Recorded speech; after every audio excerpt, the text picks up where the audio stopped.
Hello, I'm Mark Ells, Barnstable Town Manager, and this is my Town Manager communication for April 2nd, 2024.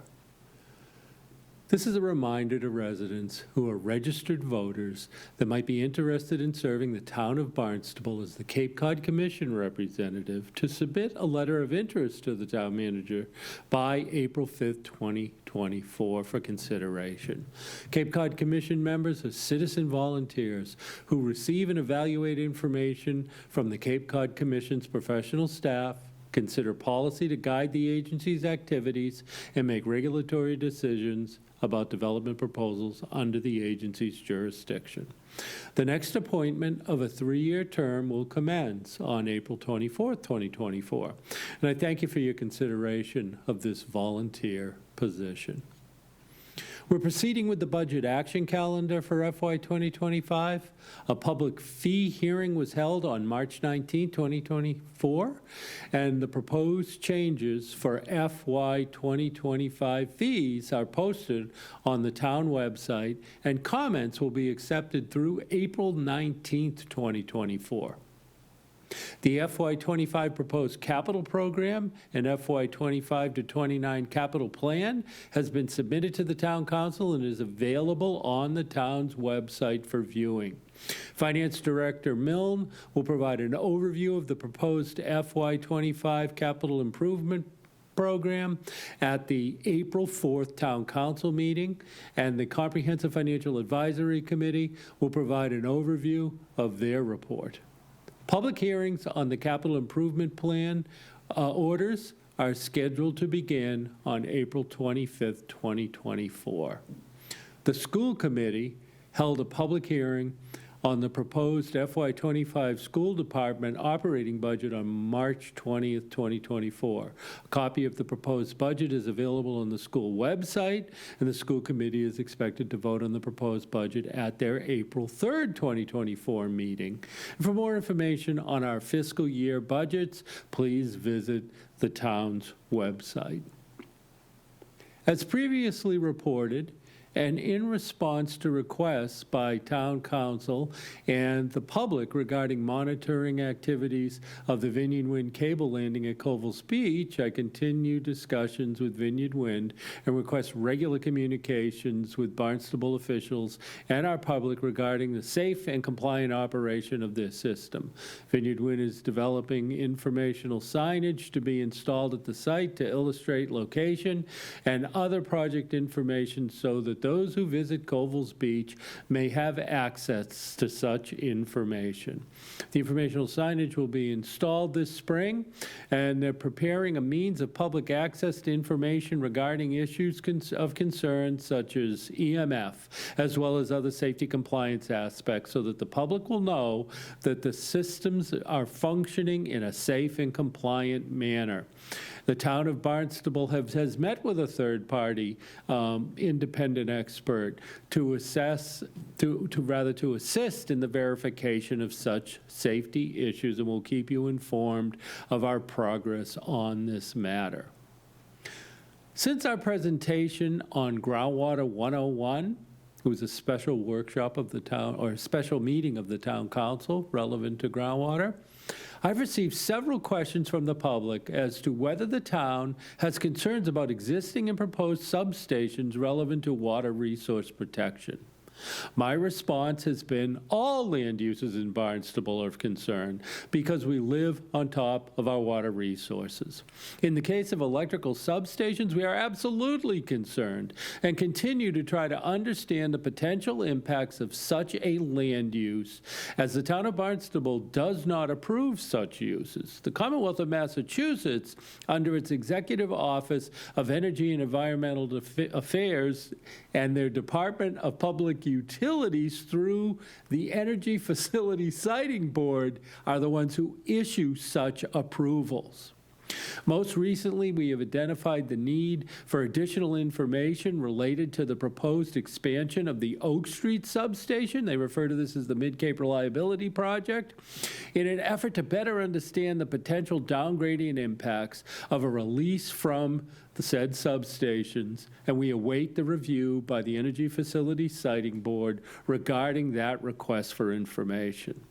We plan to share additional information on water resource management planning with the Secretary of Energy and Environmental Affairs regarding ongoing efforts in Barnstable, specifically in West Barnstable. A second question from the public focuses on who is the compliance officer for the wind and substation projects. We know that the town does not have authority in this area, and what I've done is provided information in my town manager report so that our public can submit such inquiries in the appropriate direction. And, you know, if the inquiries concern the Vineyard Wind Project or the Park City Wind Project or the Eversource West Barnstable Substation Project, again referred to the Mid-Cape Reliability Project, and its safety and compliance, I've provided names and emails and links both to the Department of Public Utility and then to an individual in the Energy Facility Siting Board. I've also provided links to other agencies in the state of Massachusetts, as that's how compliance with the state is structured. And so many times our residents will come to us, and certainly please continue to do so, but I also want you to know that the permitting of this and the compliance for this falls with the state of Massachusetts. And it's important that you can also communicate directly with them, as that's what we will have to do on your behalf if you ask us a question. I also plan to request direct contact information for safety and compliance officer or officers from the Secretary of Energy and Environmental Affairs in our continued efforts to ensure safe and compliant projects, meaning I don't want a general email or a link. I want specific. We want an individual or individuals so that we can get our public's questions answered. On March 28, 2024, the town of Barnstable received notice from the Cape Cod and Islands Water Protection Fund Management Board pursuant to their authority that they are, and through the Cape Cod Commission, that they were notifying Barnstable that the management board at its meeting on March 22nd voted to approve contingent commitment for subsidies from the Cape Cod and Islands Water Protection Fund to fund qualified projects listed in the 2024 Clean Water State Revolving Fund on the IUP. These commitments represent a 25% principal subsidy for eligible projects. So basically, for every $1 million, it'll pay for $250,000. On March 26, 2024, the Mass Department of Environmental Protection announced the final 2024 intended use plan, detailing projects, borrowers, and the amount of those borrows that will be financed through the Clean Water and Drinking Water State Revolving Loan Program for this coming year. Barnstable's 2024 projects received actually the first and the third ranking in the state of Massachusetts for eligibility. So we are on the list. Our projects are on that list and therefore eligible for that 25% principal subsidy that comes from the Cape and Islands Trust Fund. That's very positive news. These are the proposed FY25 projects that will be going before Town Council at the second meeting in April. And so, and we do expect the 25% principal subsidy into the future. I've also given you the links if you, in my town manager communication, if you want to go in and look at the Clean Water Trust or the Drinking Water Trust to see in general throughout Massachusetts which projects made it and where Barnstable's projects ranked in comparison throughout the state. And we'll keep you advised as we progress on this matter. That concludes my town manager update. And at this point, our Director of Planning and Development, Elizabeth Jenkins, will provide an update on Barnstable housing in a regional context and our local comprehensive plan. Thank you. Thank you, Town Manager Els.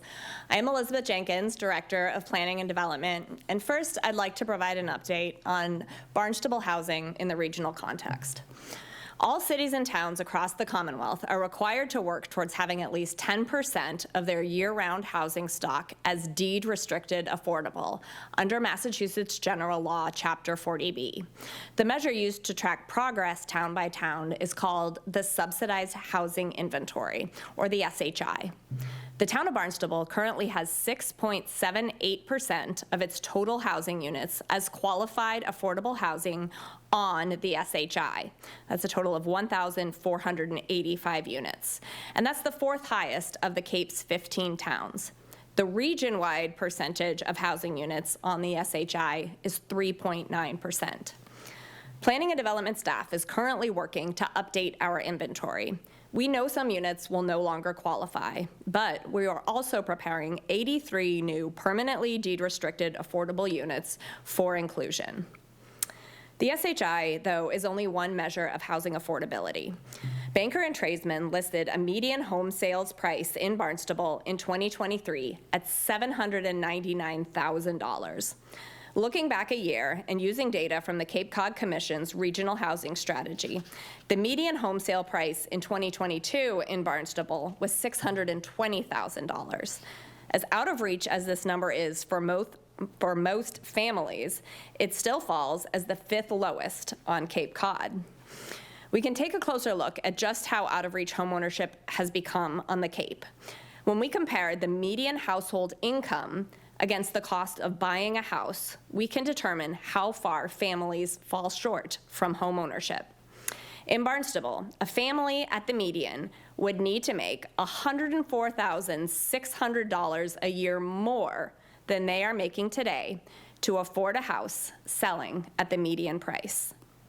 But even if a family could afford to buy, there are very few options for homeownership. There were only 52 single-family home sales in Barnstable in 2023. Collectively, these numbers show us how far homeownership and the associated benefits of being able to build long-term wealth is out of reach in Barnstable today. The rental market is not more accessible. Barnstable stands out amongst other Cape towns in terms of the availability of housing to rent. 24% of our housing stock is rented, as compared to 16% Cape-wide. According to CoStar, average rent in Barnstable in 2023 was $1,924 a month, with predictions that rents will continue to trend upward. But this number does not match the qualitative data we've gathered ourselves, and we hear from those in the rental market, who report average rents upwards of $2,000 to $2,500 a month. Additionally, the rental vacancy rate in Barnstable remains around 1.7%, much lower than the 6% that's generally considered a healthy number. There are numerous academic studies that show as rents rise, homelessness rises. In turn, studies show that adding new housing helps hold down rent growth. This data tells the story of how inaccessible housing is in Barnstable and across Barnstable County. But looking at the struggles of those who are currently housed here in Barnstable is what really reveals the need. In 2022, 1/3 of all households who owned their homes in Barnstable spent more than 30% of their total income on housing costs. For renter households, that number soars to 58%. That's 58% of households spending more than 30% or more of their total income on housing.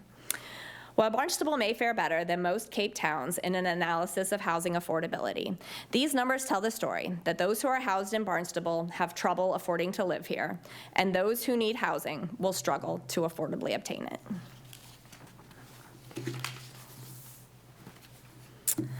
And now I have our monthly update on the local comprehensive plan. And I have to say this, it is my pleasure to come here every month and talk to you about the progress we are making to create a long-term land use vision for the town of Barnstable. But this is an exciting update. Our local comprehensive planning committee has convened 20 times already to make progress towards writing this plan. And now the LCPC would like to invite you to village meetings with staff and committee members to talk about the chapters that have been drafted to date. There are currently available chapters on land use, housing, natural resources, and facilities and infrastructure. And staff and committee members are going to be in all 7 villages in the month of April to talk to residents one-on-one about the goals that are in these 4 chapters. If you'd like to dive deeper, you can find each one of the chapters posted at barnstablelcp.com. They're also in hard copy form in each one of the 7 village libraries. To comment on these chapters, you can, of course, attend one of the 7 village meetings, and the information on the times and locations of each one of these village meetings can be found at barnstablelcp.com. And you can submit comments on the chapters directly on the website, barnstablelcp.com. You can, of course, come to one of the village meetings, or, again, talk to any one of your staff or LCPC members with feedback about the plan. We ask that folks try to get their comments in by Thursday, May 16th, so we can coordinate them and provide them to the committee for response. I hope to see you at one of the village meetings in April. Thank you.